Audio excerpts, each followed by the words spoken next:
Mari kita apa ya? Oke, Bismillah. Assalamualaikum warahmatullahi wabarakatuh.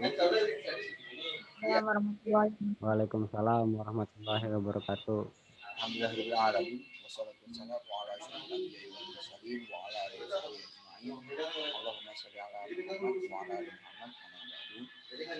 Sebelumnya terima kasih untuk kawan-kawan yang bergabung pada hari ini untuk sama-sama mempresentasikan materi tentang Quran hadis.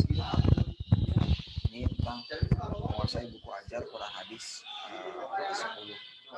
Mungkin ini biografi dari kami presenter. Jadi saya relatif pada Dian Islam. Ini Dian Islami.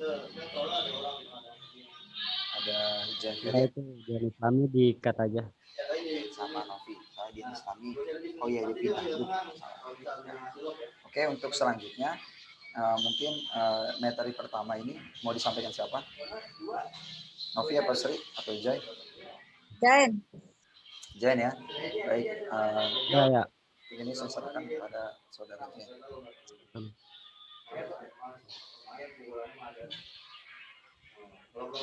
Baik. Jadi di slide pertama ini ada daftar isi. Yang pertama ada materi Quran hadis kelas 10. Yang kedua ada review buku Quran hadis kelas 10. Yang ketiga kelebihan dan kekurangan. Yang keempat itu tujuan pembelajaran. Yang kelima menjelaskan materi yang disampaikan. Dan yang terakhir ada metode pembelajaran dan alasan pemakaiannya.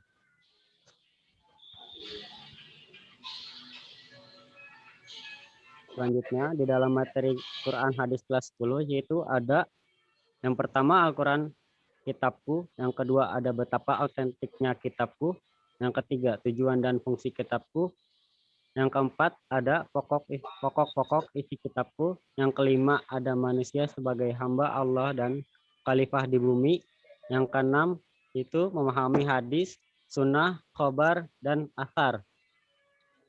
Yang ketujuh itu memahami unsur-unsur hadis. Yang kedelapan ada betapa bermacam-macamnya sunnah nabiku. Yang kesembilan ada memahami hadis dari segi kuantitas dan kualitas. Dan yang terakhir ada indahnya ikhlas dan dalam beribadah.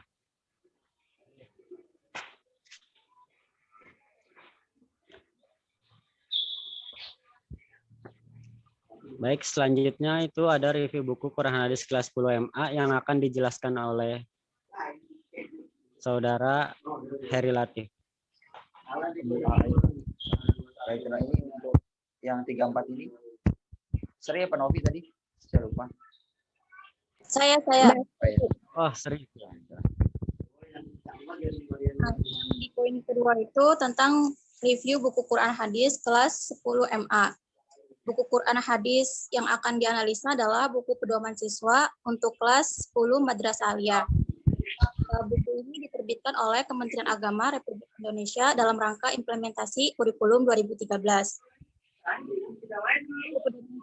Baik untuk guru atau maupun siswa ada baiknya disusun dengan pendekatan ilmiah yang telah dilakukan dengan berbagai proses tahapannya. Nah, dalam buku ini materi isi yang akan diajarkan dibagi dalam kurun waktu 2 semester, yaitu semester 1 dan semester 2. Nah, pada kurun semester 1 terdiri atas 5 bab, yang subbabnya yaitu menjelaskan tentang kitabku, betapa autentik kitabku, bab 3 tujuan dan fungsi kitabku, bab 4 pokok-pokok isi kitabku, bab 5 manusia sebagai hamba Allah dan khalifah di bumi. Nah, untuk semester 2-nya sama berisi 5 materi, yaitu bab 6-nya memahami hadis, sunnah, khobar, dan asar. Bab 7 memahami unsur hadis, bab 8 betapa nabiku, bab 9 memahami hadis dari segi kuantitas dan kualitas. Bab 10 indahnya ibadah. Jadi dalam buku review ini terdapat 10 subbab materi yang dibahas. Next, Kak. Nah, selanjutnya itu ada kelebihan dan kekurangan. Adapun kelebihan buku ajar yaitu yang pertama, di dalam buku ajar sudah terdapat rencana pembelajaran atau RPP sehingga guru itu lebih mudah. Yang kedua, ada peta konsep di mana peta konsep disajikan sebagai kerangka pikir materi yang akan disampaikan dan dikuasai oleh peserta didik. Yang ketiga, ada pengamatan ilustrasi gambar pada setiap bab materi yang disampaikan. Nah, yang keempat, bukunya sangat sistematis sebagai bahan ajar untuk guru dan siswa. Adapun kekurangan dalam buku ajar siswa ini, yaitu pertama, di bagian pengamatan, gambar masih menggunakan warna hitam putih, sehingga siswa kurang jelas dalam mengamati gambar. Yang kedua, penjelasan materi terlalu simpel dan tidak terlalu terperinci. Baik, selanjutnya akan dijelaskan oleh saudara kita yaitu Novi. Dipersilakan. Iya, selanjutnya itu ada tujuan pembelajarannya. Jadi tujuan pembelajarannya ini yang pertama yaitu siswa dapat menghayati dan meyakini Al-Quran sebagai pedoman hidup. Terus yang kedua itu siswa dapat menunjukkan sikap berpegang teguh pada ajaran Al-Quran. Terus yang ketiga, siswa dapat memahami pengertian Al-Quran. Terus yang keempat, siswa dapat menyebutkan, menyajikan, dan membuat peta konsep tentang Al-Quran. Selanjutnya, siswa dapat mengidentifikasi pengertian hadis, sunnah, khobar, dan asar. Dan juga siswa dapat mengidentifikasi hadis, sunnah, khobar, dan asar. Dan juga siswa dapat menyebutkan contoh dari hadis, sunnah, khobar, dan asar. Dan yang terakhir, siswa dapat menghafalnya, menghafal salah satu contoh dari hadis, sunnah, khobar, dan asar. Terus di sini juga ada materi yang disampaikan. Jadi dalam buku ini, keberadaan buku ajar ini dalam penerapan kurikulum MA materi inti atau pokok disampaikan dalam bentuk yang sistematis. Jadi setiap awal bab disajikan ilustrasi sebagai gambaran awal tentang materi yang akan disampaikan, sehingga membuat siswa lebih mudah dalam menggunakan ranah kognitifnya. Terus dalam menyampaikan materi, guru juga harus menyesuaikan dengan KI dan KD yang sudah ada di RPP. Terus tujuan pembelajarannya sebagai target materi juga harus dikuasai peserta didik dalam kegiatan pembelajaran. Selain itu, materi juga harus disampaikan dengan berdiskusi. Hal ini dilakukan sebagai sarana untuk membiasakan peserta didik mengemukakan pendapatnya. Terus ada rangkuman yang terdapat di dalam buku ini juga memudahkan siswa dalam mengingat ulang pelajaran-pelajaran yang sudah dipelajari. Seperti itu. Selanjutnya akan dijelaskan mengenai metode pembelajaran akan dijelaskan oleh Kak Heri. Oke. Baik, terima kasih. Untuk yang selanjutnya, ini ada metode pembelajaran. Jadi, dalam pembelajaran, kita membutuhkan suatu media dan sebagainya. Dan ini juga salah satunya adalah metodenya. Bagaimana kita menyampaikan metode pembelajaran ini kepada siswa-siswa nanti yang ada di sekolah-sekolah, dari sekolah menengah atas ini kelas 10. Jadi metodenya yang kita pakai, yang dipakai di dalam Quran hadis kelas 10 ini adalah metode hafalan dan demonstrasi. Karena masalah tentang metode ini masuk ke dalam sistem konsep ekspositori. Jadi ada inquiry dan juga ada ekspositori. Jadi ekspositori memang ini kita lebih ke arah teacher center, metode ceramah masuknya situ ekspositori, lebih ke arah teacher center. Jadi belum ke arah student center. Yang kedua juga ada setelah kita menghafal dan mendemonstrasikan sebuah babnya itu, Lalu kita sediakan metode tanya jawab, di situ juga ada metode tanya jawabnya. Lalu ada metode ceramahnya dan juga terakhir untuk menyeimbangkan supaya tidak ada tidak ada ketimpangan, supaya siswa juga tetap aktif, maka kita berlakukan juga metode diskusi di dalamnya. Nah, alasan dalam pemakaian metode belajar berbasis sendiri dengan menyesuaikan materinya. Jadi tergantung materinya apa. Kalau bisa sih nanti juga mendemonstrasikannya dalam bentuk pengimplementasian dari Al-Quran dan hadis yang akan kita pelajari nanti. Menyesuaikan dengan materinya, waktunya, dan kondisi peserta didik.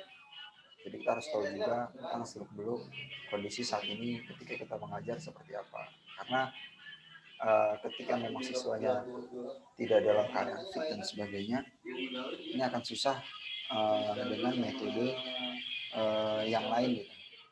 Nah juga dalam metode ini, dalam metode demonstrasi, hafalan, tanya jawab, diskusi dan sebagainya, ini siswa ini harus dalam keadaan yang sekiranya mereka tuh mampu dan mau untuk menerima pelajaran.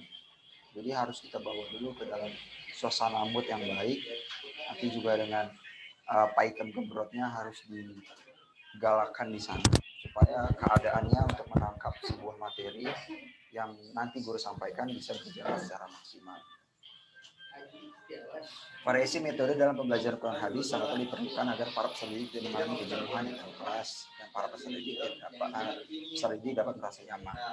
Jadi guru ini ketika kita menerangkan, apalagi dengan ekspositori ya, dengan metode ceramah, metode pidato, hafalan, juga tanya jawab, itu kita harus menyiapkan peserta didik dapat merasa nyaman. Kita nggak mungkin bisa secara hanya berbicara di depan umum, berbicara di depan kelas, lalu mereka mendengarkan. Karena dalam pembelajaran juga siswa ini ada yang memang untuk menangkap pelajaran itu ada yang menggunakan auditorinya, atau mungkin audiovisualnya, atau mungkin kinestetiknya dan sebagainya.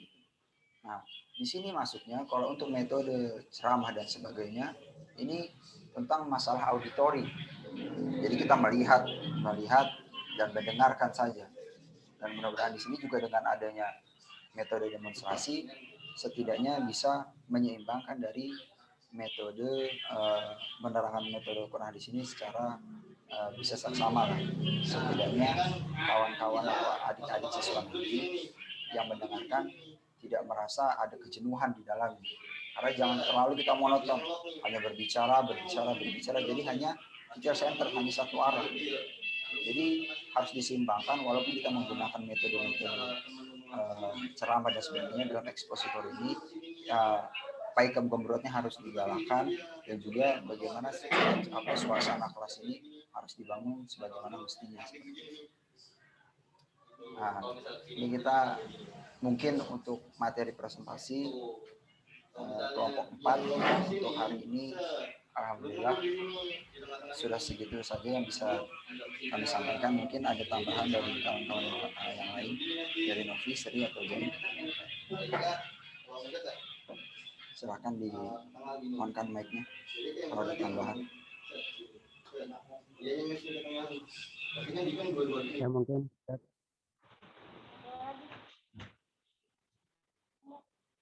Gimana? Cukup atau?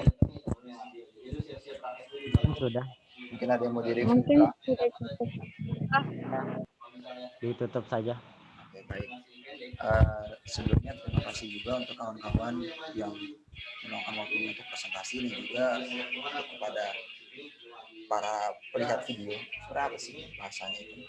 Pembaca, baca enggak? Intinya melihat video ini, mudah-mudahan apa yang kami sampaikan bisa diserap dengan baik, dengan dorongan Tuhan dari Tuhan yang Maha Esa. Semoga pembelajaran yang kami sampaikan, sedikit pengetahuan yang kami sampaikan, dapat menjadi manfaat dan juga ilmu yang sangat bermanfaat bagi kita semua. Mungkin itu saja. Terima kasih atas waktunya pada semuanya, terutama kepada Ayahanda Adlan Fauzi. Terima kasih telah memberikan kepada kami waktu mempresentasikan materi ini. Cukup sekian, terima kasih. Bila bisa bilillah, Assalamualaikum warahmatullahi wabarakatuh. Waalaikumsalam warahmatullahi wabarakatuh. Record belum ya? Ntar dulu deh, gue lihat ya. Terpain. Gue ngeri dah. Tadi sih udah gue pencet recordnya. Bentar. Mana sih?